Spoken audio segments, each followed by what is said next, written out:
تیسری چیز جو سکھانی ہے اولاد کو وہ کیا ہے؟ ان کو خدمت سکھاؤ۔ کیا سکھاؤ؟ خدمت سکھاؤ۔ کیسے سیکھیں گے خدمت؟ گھر میں مہمان آ جائے نا تو ان کے ہاتھ میں کوئی چیز دے دو کہ مہمانوں کو کیا کرے؟ ہاتھ دھلائے۔ چاہے بڑے افسر کا بیٹا ہو، کروڑوں کا مالک ہو، اولاد کو یہ سکھاؤ۔ نوکر کھڑا ہو اور آپ کے بیٹے کے ہاتھ میں ہاتھ دھونے کا سامان ہو، مہمان کے ہاتھ دھلا رہا ہو، اس سے ان کے اندر تواضع پیدا ہوگی، تکبر ختم ہوگا۔ کیا چیز پیدا ہوگی؟ تواضع پیدا ہوگی۔ کیا چیز ختم ہوگا؟ تکبر ختم ہوگا۔ اور آپ کو پتا ہے کہ روحانی امراض میں سب سے بڑا مرض، اس کو ام الامراض کہتے ہیں، وہ تکبر ہے۔ اس لیے ہر گناہ کا اللہ کے ہاں ایک پیمانہ ہے، تکبر کا کوئی پیمانہ نہیں۔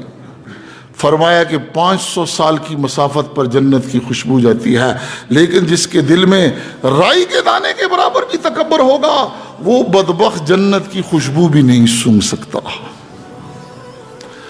تو جب آپ اولاد کو خدمت سکھائیں گے، مہمان کے ہاتھ پر کیا ڈالیں؟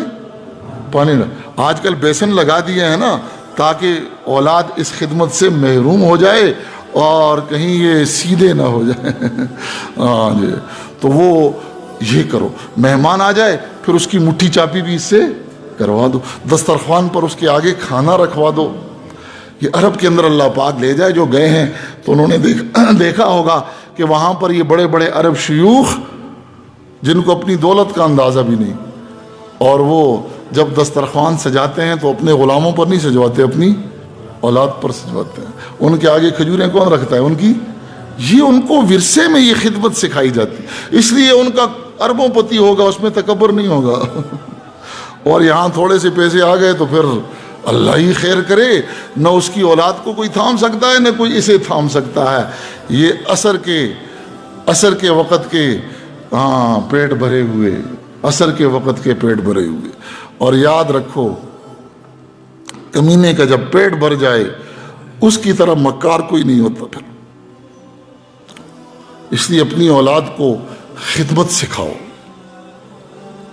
اس کو خدمت سکھاؤ۔ یہ 3 چیزیں سکھاؤ۔ یہ سکھاؤ گے تمہاری اولاد امامت کی حقدار بن جائے گی۔ تمہاری اولاد امامت کی حقدار بن جائے گی۔ اگر یہ نہیں ہوگا تو اللہ کا وعدہ ہے جو میں نے خطبے میں آیت تلاوت کی، لا ینال عہد الظالمین، یہ امامت اللہ پاک ظالموں کے حوالے نہیں کرتے۔ کس کے حوالے نہیں کرتے؟ ظالموں کے حوالے نہیں کرتے۔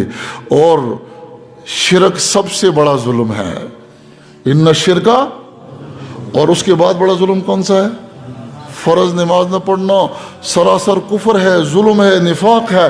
اس شخص کا فعل جو اللہ کے منادی مؤذن کی آواز سنے اور نماز کو نہ جائے تو یہ ظالم ہے۔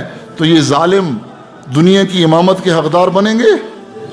ہاں، سبق پھر پڑھ، صداقت کا، شرافت کا، شجاعت کا لیا جائے گا تجھ سے کام، دنیا کی امامت